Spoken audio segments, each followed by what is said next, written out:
Your company is one of the most prominent in Japan, and it gives you access to see how the Japan economy is doing, how Japan consumers are doing. As we head into this next week, where the BOJ is going to have to contemplate whether to exit negative rates, what's your view on the state of the Japan economy and how consumers are doing at this point? At this moment, the consumers are not confident yet, and they are so worried about the future. The one thing is whether the Social Security is sustainable or not, and their wage will increase sustainably. So the key factor is how we can extend the current momentum of wage increases, maybe next year and onward. So I think that will be happening because the key factor is huge labor shortage. So big corporations started to recruit and retain good talent. In doing so, we need to raise, wages. So next year that will happening too. So I'm so much confident that the consumers will be back to buy things, but not the luxuries. You've been quite outspoken about the importance of raising wages in Japan, where wages have not been going up that much recently. I think at Suntory in particular, you've raised wages about 7%. We're going to get these numbers for Japan later on today. Why is that so important to how the economy works from here on forward? I think consumers should be more confident that wage will be increasing furthermore. And we want to be the spearhead because we are the biggest food industry player, and we should lead it to change the momentum. And we are getting out of the deflation for 30 years, right? And toward the inflation, that should be moderate. So people don't know yet, and there is still inertia. Of course, you mentioned that consumers are not so confident. Investors are very confident. They've driven stocks to all-time highs, as we've seen here. But you make the point that that puts some pressure on corporations here. Can you explain what you mean by that? Usually, high stock prices tend to be kind of a good sign for companies. Well, there's a disconnect between the real economy and the stock market. But we have to feel the disconnect. And how to feel is, to raise the returns against the equity and the invested cash. But we need the huge passion from workers because we need more talented people and we need to retrain them. So which means to keep the current momentum toward the future, definitely we have to keep raising wages and make people feel, wow, we can consume. And that momentum is needed. So the key thing is definitely we have to finish the deflationary spiral now. Okay. I think Yvonne has a question for Takeshi. Yeah, Takeshi-san, it's great to talk to you again. It's interesting because you're the chairperson of this Association of Corporate Executives. Yes, it's interesting that Suntory is leading the way in terms of these wage increases. Are we seeing that across the board with the corporate execs that you talk to, especially when it comes to some of these smaller firms? Well, yes.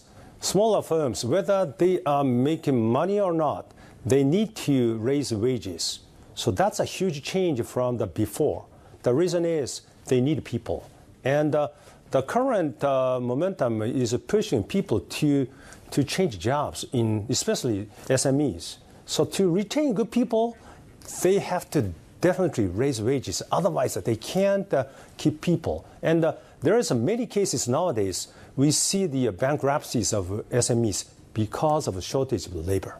That is a phenomenon.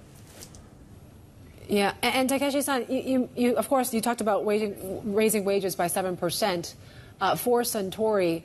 Does that mean what could follow is some of price increases in your products? Because I think you raised whiskey prices early last year.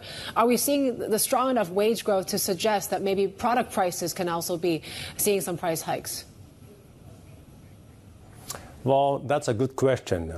I'm not 100% confident, but before summer, I think we have a huge opportunity to be able to raise prices. But after summer, we don't know about that because how we can keep the current above 3% inflation, that is sustainable or not. And that's the sharing concept between us, business, and BOJ. So we have to keep raising wages for the next years to come. So that's another issue we have to discuss, and how. So that means we have to keep investing, such as AI, digital, healthcare. Private sector needs to invest more to create more demands to people, though we need more people. But that means huge demand to people means keep raising wages. So more investment is needed. But there is a huge opportunity for Japanese corporates to keep investing to Japan nowadays. Question for you. As Japan makes these investments in the economy, one of the key areas has been the semiconductor sector. We've seen big investments in Kumamoto in particular, and Hokkaido now too. That's put a lot of pressure on real estate development in particular. It's hard to get workers for those areas. Is that sustainable, and will that lead to future growth? And which other areas are going to be key for economic growth? Well, how we can fill the gap of the labor shortage? 3 options. One is extending the working age from 64 to 74 or 5, and it's been underway. And a lot of people work even after the 65. That's a huge potential for us to bring more laborers to women. I think we can have more opportunity for women to work furthermore. Third, people from abroad. And I have to say it's been a taboo, but we have to get rid of this taboo so that we can bring more people from abroad. Mm-hmm. And in case of the chips, we definitely need high-skilled laborers. And 3-4 more projects are waiting for chip factories in Japan. Japan is best fitted for making chips because of clean water. Mm-hmm. And the second issue we have to resolve is energy. So some more nuclear reactors are going to be resumed, and more energy is needed. But chip factories in Kumamoto and Hokkaido will be booming to attract more people from abroad too. You mentioned immigration has been sort of taboo in Japan policy in the past. There are some programs at this point to at least make incremental changes, but what advice would you have for how to change those policy issues to help businesses like Suntory and beyond Suntory? Well, used to use the laborers from abroad as cheap labor, but we have to bring them to treat them as the other Japanese people, to be honest. So that means we have to create the new community rules to accept the people from abroad, and which means immigration should be discussed positively. And my association of the business community will discuss further, and perhaps we will propose to the government. Okay, some changes. Okay. And you've talked a bit about the weak yen. Over the past few years, we've seen the yen weaken a fairly substantial amount. What's your view now on the yen and where it is and how businesses navigate through this changing currency environment? Okay. First and foremost, to what extent will Bank of Japan ease the monetary policy? I don't think they want to ease the monetary policy, and unleashed.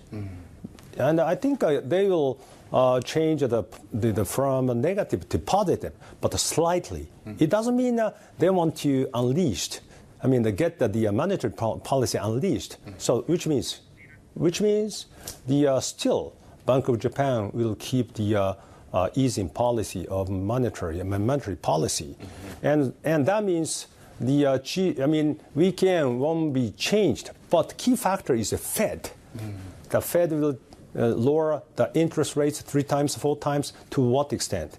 So I'm sure the current level will be not sustained. Perhaps the 140 or 135. So 150 is the cheapest, but the weakest. So, but the trajectory is not so much volatile in terms of the value of yen. I see. And that's needed for business because the volatility is the major risk for us. So let's say 135 around and 40. but down from here. Right, that's right. A bit. That's right. You make the point that depends on Fed as well, not the Bank of Japan. You make the point that the priority is the economy and the health of the economy going forward, not exactly where the currency is. And the Bank of Japan won't make these decisions in a vacuum. They have to be aware of what the Fed is doing. So the Bank of Japan can move out of negative rate territory, but partly how far they can move will depend on what happens in the Fed and other central banks. Is that your right. point of view? Let's take a look at the long term. YCC already dismantled. It's about the 1% means it's now standing around the 0.7 or 6. So up to the market already. So I mean now already the messages were given to the market. I mean I think the current market money market is based on the messages given by the Bank of Japan, which is not unleashed, but to some extent. And the negative rate will be dismantled. And waiting for Feds and perhaps. Okay. I want to ask you one last question. One of the biggest deals now that we are talking about in cross-border deals is Nippon Steel's attempt to buy U.S. Steel. It's become quite controversial. Suntory has done one of the biggest Japan-U.S. deals so far. You bought Jim Beam a few years ago. What's your advice about how to navigate something like this? And this is a $14 billion deal that has national security implications. What would be your suggestions about how to navigate something like this, given the political tensions around the deal? Well, this is a tough time for the cross-border deal between any country, the United States, at the election year. So, and the labor union is different than the here. So how to collaborate with the labor unions is such a huge challenge. But definitely the key stakeholder is definitely labor union.